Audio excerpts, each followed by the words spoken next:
Well, I really don't think the police are coming round to collect my statement about HDC. I must have been from Threefield. About HDC and our thieving ways. It's a terrible, terrible shame. It only goes to prove further that Chief Constable Alec Wood is as bent as a 9-bob fucking note. I told him to send Detective Chief Inspector Wass round.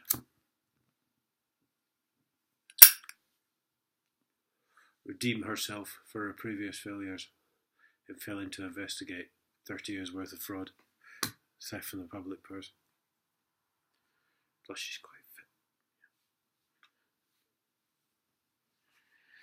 But more serious issues are pressing. My friend Mark Taylor has been sent to jail again for offences which the police made up. And I have some literature here. I stole this, mate, sorry. I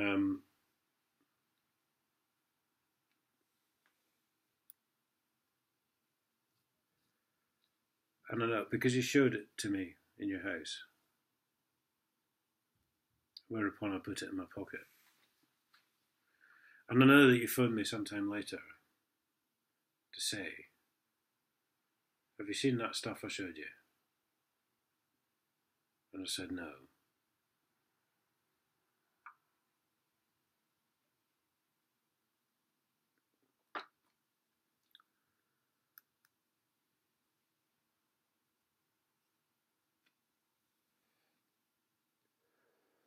I know you had a copy, so... Sorry, mate. It is not. I'm just going to read this out. This is Mark Taylor's own notes on the case. Obviously, the meetings with his lawyer and the police and everything else. And he doesn't. Well, he will know now. Well, he might know now, or at some point, but he doesn't know I've got this. So. The only thing I'm not going to do is name the people who were accusing him, because I'm led to believe that this channel is quite popular, and I do not want a lynching on my behalf. If you're going to take action, guys, make sure it's peaceful. Make sure it's like this, or a protest march or whatever. But I'm not going to put these people's names out there for them to be hunted down and killed.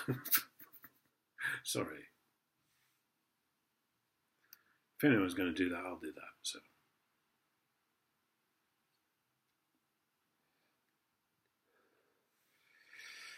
Further examination of evidence and new evidence shows that without doubt the victim and her husband have lied and made false accusations in police statements and victim impact statements, thus perverting the course of justice.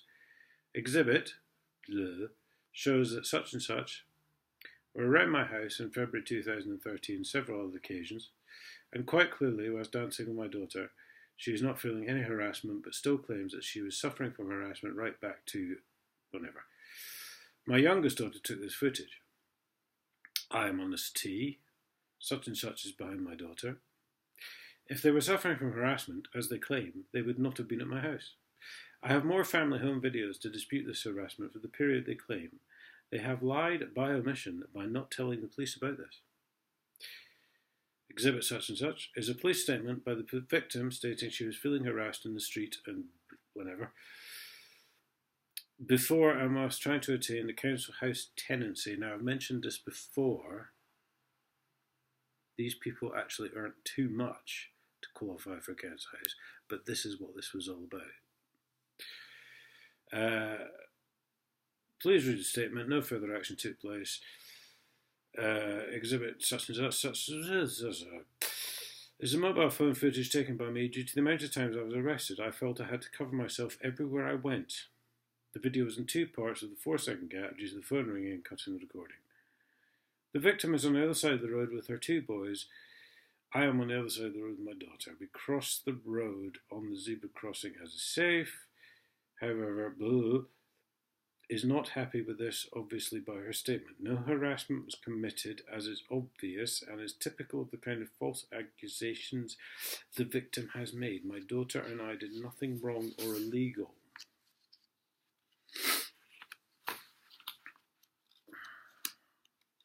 So they crossed the road. That was one of the offences the Bent Cambridge Police had listed against them, crossing the road.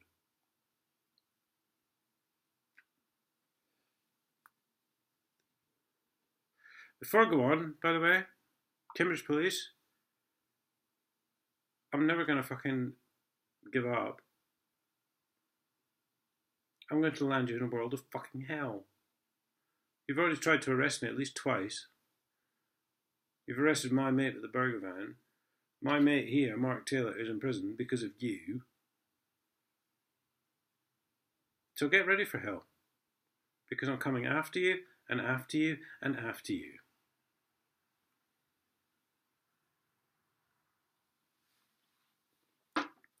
You're a bunch of sick, fucking psychotic sycophants who seem to think that you fucking own this place.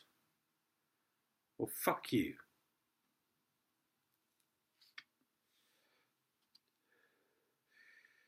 Another exhibit is a false accusation by Blah to the police claiming I was at or near his property. Another exhibit is CCTV footage still clearly shows that my van is outside my house at all times and Blah alleges I was at his property.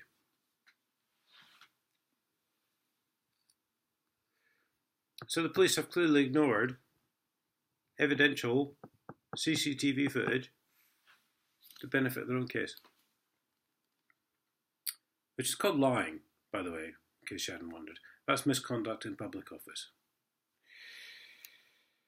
Another exhibit is a letter by me to, DC Campbell. Remember that name. 1355 DC Campbell. Complaining, making false allegations of witness intimidation against me, which I was arrested for.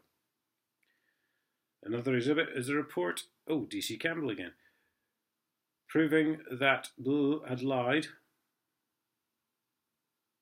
and made yet another false allegation. But none of that was covered in the court case. None of these false allegations, none of these lies by the prosecution was covered in the court case. Because Judge Farrell is bent. Put quite plain and simply. The victim's second impact statement, where she clearly perverts the course of justice by stating that I was seen outside her new council house in 2014. I don't know what that bit means. I was never shown this footage by my solicitors and was only aware of it after my prison sentence when I requested all documents. So hiding evidence. Let's put DC Campbell's name on that, shall we? Hiding evidence. Misconduct in public office. Fucking scum. The statement also claims that the victim lost her deposit in a private rented property. No proof of that. She also claims she lost approximately £2,000 as a result of her move.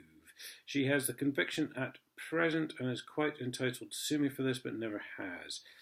Is it because the council house tenancy attainment would be exposed if she did? Yes, quite possibly.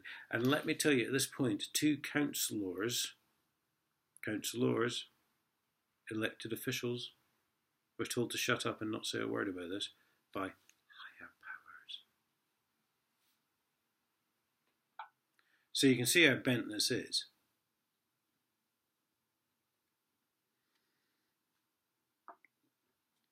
More false claims in another police statement and a clear perverting the course of justice when the victim claims she had a clear and unobstructed view of me in a car that was sold 3 months earlier outside her council house.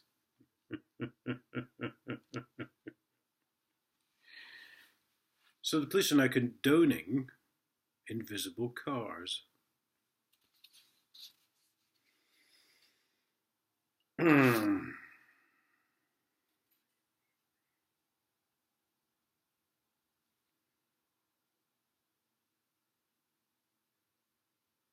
And at the time,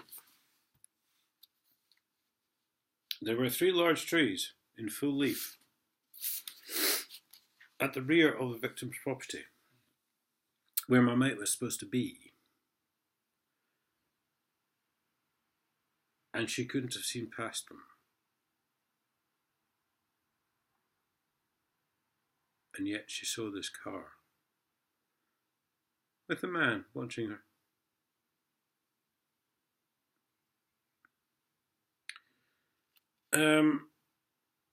This is the bill sale.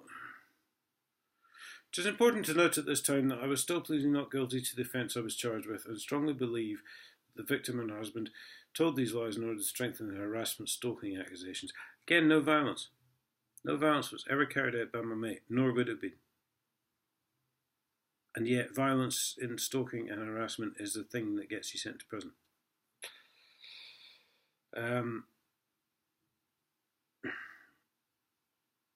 In order to get a restraining order placed on me, which they duly achieved a short time later, I was accused of breaking Crown Court bail conditions, which I clearly had not done. The subsequent restraining order attained on lies and false accusations would have gone against me in the recorder's eyes, court recorder's eyes, I think. Yes, because it's all fucking lies and subterfuge. All backed up by the Met fucking police force.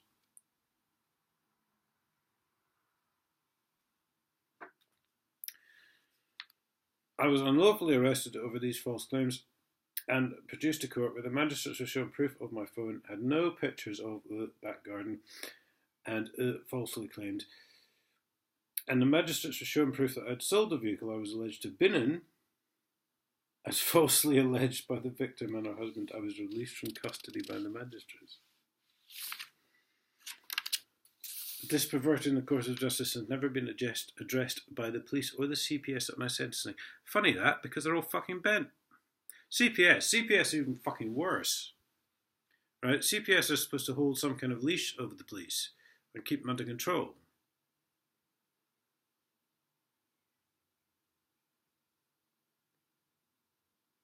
And yet the CPS were involved in when the police were trying to send me to jail for 5 years for harassing a poor council officer who was in full knowledge of the theft of 30 years' worth of funds from the public purse.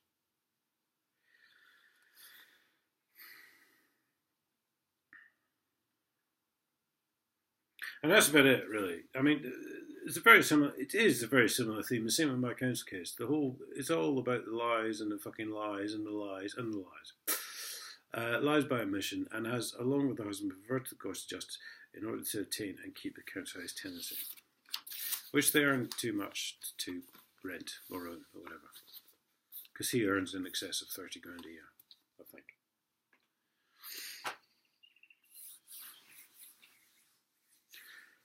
And this is your last chance, because the next time I have to do a video on this, I am going to name the victim and her husband. In fact, if my friend Mark Taylor is not let out of prison forthwith, and I mean today, I'm going to come online tomorrow and I'm going to approve of a wholesale fucking lynching of these people. And if I can, I'm even going to find out their fucking address. So all my followers, all my viewers, who you know I'm telling the fucking truth, guys, can go and pay them a visit. Because I'm sick of these bent fucking coppers chasing like a Nick to make themselves look good. Inspector Bartlett, I think it was, who presumably was getting a regular blowjob off the complainant. Actually, probably her and her husband, to be honest. Because you're all fucking bent, you're all fucking corrupt, you're all a little fucking Freemasons lodged together, and this ties in fucking perfectly with my council case.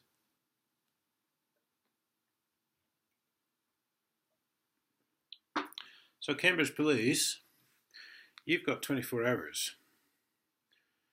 It's now 15:50 hours on Saturday, 2nd of July. And then I'm going to get these people's address and I'm going to name them. And then let's see what you do about that, you little fucking wankers. Because my mate Mark has no idea I've got this. So it's not his fault. You're going to come round and arrest me, are you? Don't think so, because you're fucking scared of me, Cambridge Police. Aren't you? Aren't you? You think you're fucking hard enough.